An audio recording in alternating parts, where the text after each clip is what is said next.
En Colombia, desde hace algún tiempo, es delito la discriminación por razones sexuales, por razones de orientación diferente, por razón de la raza o por razones religiosas.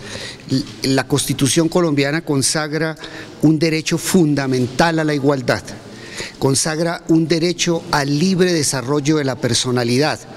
Y cuando se quebrantan esos derechos por políticas discriminatorias, que tenga, por ejemplo, un centro educativo frente a los espacios de libertad que deben tener sus estudiantes, cuando son discriminados en los colegios en virtud de su orientación sexual o religiosa, o en virtud de la raza, o por motivo, o cuando se discriminan comunidades históricamente marginadas, en esos casos la legislación colombiana consagra un delito. En el caso de Sergio Urrego, la Fiscalía General de la Nación formuló hace varias semanas resolución de acusación por los delitos de discriminación y además ocultamiento de elementos probatorios a varias personas directivas del colegio. Se formuló acusación contra la señora rectora, contra la veedora y contra la psicóloga. Dos de estas personas se encuentran en detención domiciliaria. Se solicitó fecha para la iniciación de la audiencia del juicio oral y se fijó para el día 3 de diciembre de este año la iniciación del proceso en la cual fue víctima de discriminación el joven Sergio Urrego. Señor fiscal, frente a este caso, por los delitos que usted ha señalado allí, ¿es posible que la Fiscalía pida entonces que sean enviados a una cárcel? Están ya con detención domiciliaria. Hay dos personas, la señora rectora y la veedora, que tienen medida de aseguramiento de privación efectiva de la libertad en detención domiciliaria, y pues la solicitud de la Fiscalía General de la Nación en el juicio es el de que se dicte una sentencia condenatoria en contra de estas tres personas por probablemente haber incurrido en el delito de discriminación frente al joven Sergio Urrego en razón a su orientación sexual, y además porque existieron unos hechos muy graves desde el punto de vista de obstaculización del proceso, porque se les imputa a estas personas un presunto ocultamiento de elementos probatorios que dificultaron en su momento los avances de la investigación.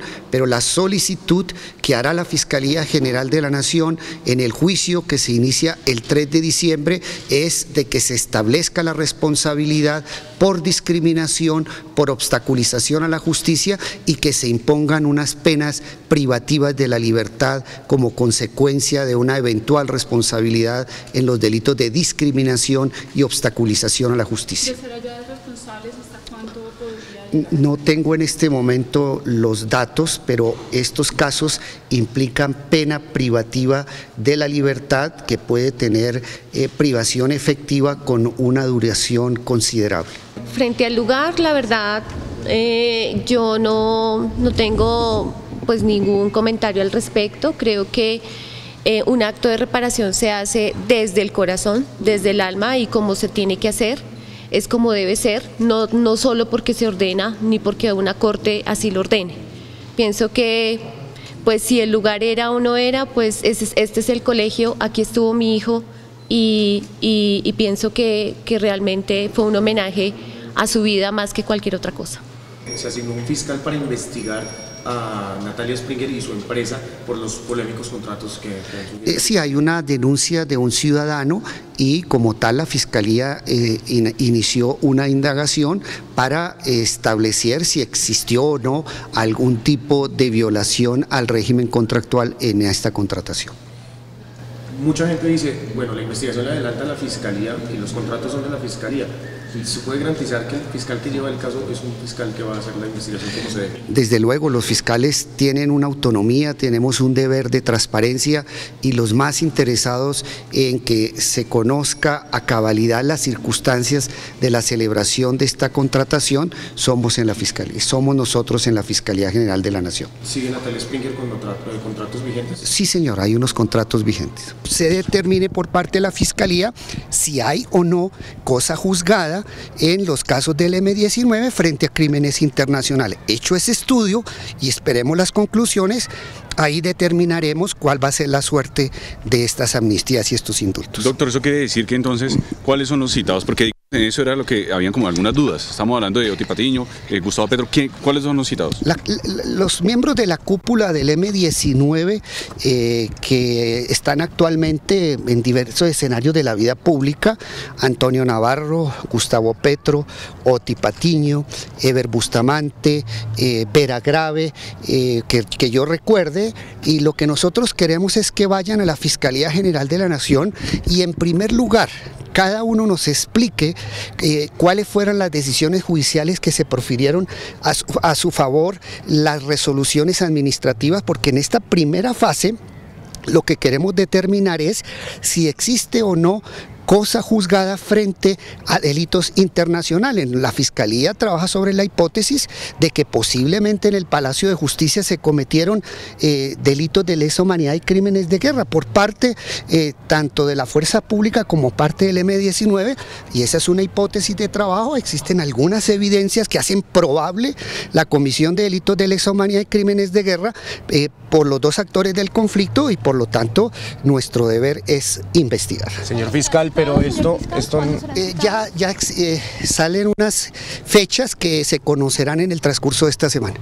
Señor fiscal, entonces sería más bien todo lo contrario, no sería atacar el proceso de paz, sino blindar al M-19 y blindar el proceso de paz en sí mismo, ya que después no habría ninguna forma de decir no se tuvo en cuenta esto como delitos de lesa humanidad y crímenes de guerra. Pues mire, yo creo que esto forma parte del tema de seguridad jurídica. En vez de ser un ataque al proceso de paz, lo que queremos en la Fiscalía General de la Nación es que exista seguridad jurídica, un blindaje jurídico, no solamente al proceso de paz con las FARC, sino también frente al proceso de paz con el M-19. Pero para lograr esos blindajes jurídicos, para lograr seguridad jurídica, para que podamos cerrar definitivamente todos los capítulos del conflicto armado colombiano, es necesario hacer esta revisión para establecer hasta dónde llegaron estas investigaciones, cuál fue su alcance y si existió o no algún déficit de protección frente a las víctimas. Luego, lo que nosotros queremos es que, como la Jurisdicción Especial de Paz va a conocer de todos los casos del conflicto armado colombiano, pues necesariamente la situación y las graves violaciones a los derechos humanos del M-19 pues tendrán que entrar, así sean escenarios de verdad, en la Jurisdicción Especial de Paz. Señor fiscal, que si se levantan los indultos, ¿se aplicarían penas alternativas? La Fiscalía no puede levantar los indultos ni las amnistías. Un eventual levantamiento de indultos y amnistías solo lo puede hacer la Corte Suprema de Justicia. Entonces, lo que nosotros queremos es hacer una revisión para examinar si ese proceso con el M-19 cumplió o no con los estándares internacionales, y si no cumplió con algunos, pues estamos a tiempo de subsanar eventuales errores del proceso de paz con el M-19. Señor fiscal, a los que van a citar a declarar tanto del M-19 como del gobierno, se les va a preguntar exactamente en dónde estaban, qué hacían, o sea, los detalles de cómo fueron la toma del Palacio de Justicia, y el mínimo que se le va a exigir es de verdad. Mire, en este momento, en esta primera fase, lo que nosotros queremos determinar es el alcance de la cosa juzgada. Estas primeras citaciones no no tienen como finalidad establecer las circunstancias en sí misma de la toma y retoma del Palacio de Justicia. En esta primera fase, lo que quiere la Fiscalía General de la Nación es establecer los alcances de la cosa juzgada que se profirió a raíz de las amnistías y de los indultos. Una segunda fase sobre verdad, sobre investigación, sobre justicia, solo podremos saberla en el momento en que culminen las investigaciones del vicefiscal sobre el alcance de la cosa juzgada. Si llegáramos, la Fiscalía llega a la conclusión, hablo hipotéticamente, de que se violaron deberes internacionales de investigación de graves violaciones a los derechos humanos, pues tendríamos que acudir a la Corte Suprema de Justicia para que sea la Corte quien decida si se mantiene o no la cosa juzgada frente a las amnistías e indultos del M-19. ¿Es cierto que se identificaron nuevos restos en estos últimos días? Vamos en un proceso de identificación muy importante, vamos por muy buen camino, muy pronto sabremos unos resultados de medicina legal que no quiero anticipar. ¿Pero están relacionados con uno de los guerrilleros desaparecidos? Sobre diferentes personas, incluyendo guerrilleros, pero no puedo adelantarme hasta no conocer ya exactamente los resultados de medicina legal, pero sí tengo información de medicina legal que avanzamos por muy buen camino en más procesos de identificación. El tema de Luis Bedoya, de la esposa de Luis Bedoya, ¿qué es lo que está pasando con todo esto? ¿Cuál es la información que está saliendo? Mire, nosotros tuvimos evidencias en el caso Forex de una lista de cerca de 500 inversionistas en el caso Forex. Algunos de esos inversionistas en Forex movieron cuentas en paraísos fiscales. Y además de que movieron cuentas en paraísos fiscales, fueron sumas de millones de dólares.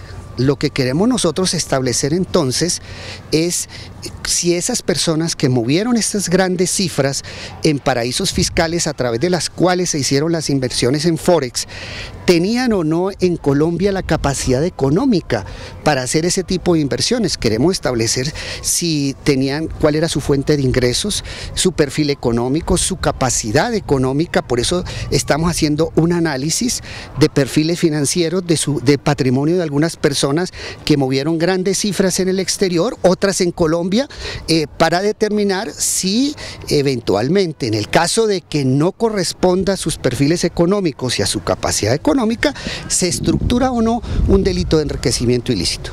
Ahí está la señora Marta. Hay un nombre que coincide con el nombre del dirigente futbolístico. El nombre es similar al de la señora, no podemos todavía decir que se trata de la esposa, y ese es uno de los objetos también de investigación de la Fiscalía en este momento.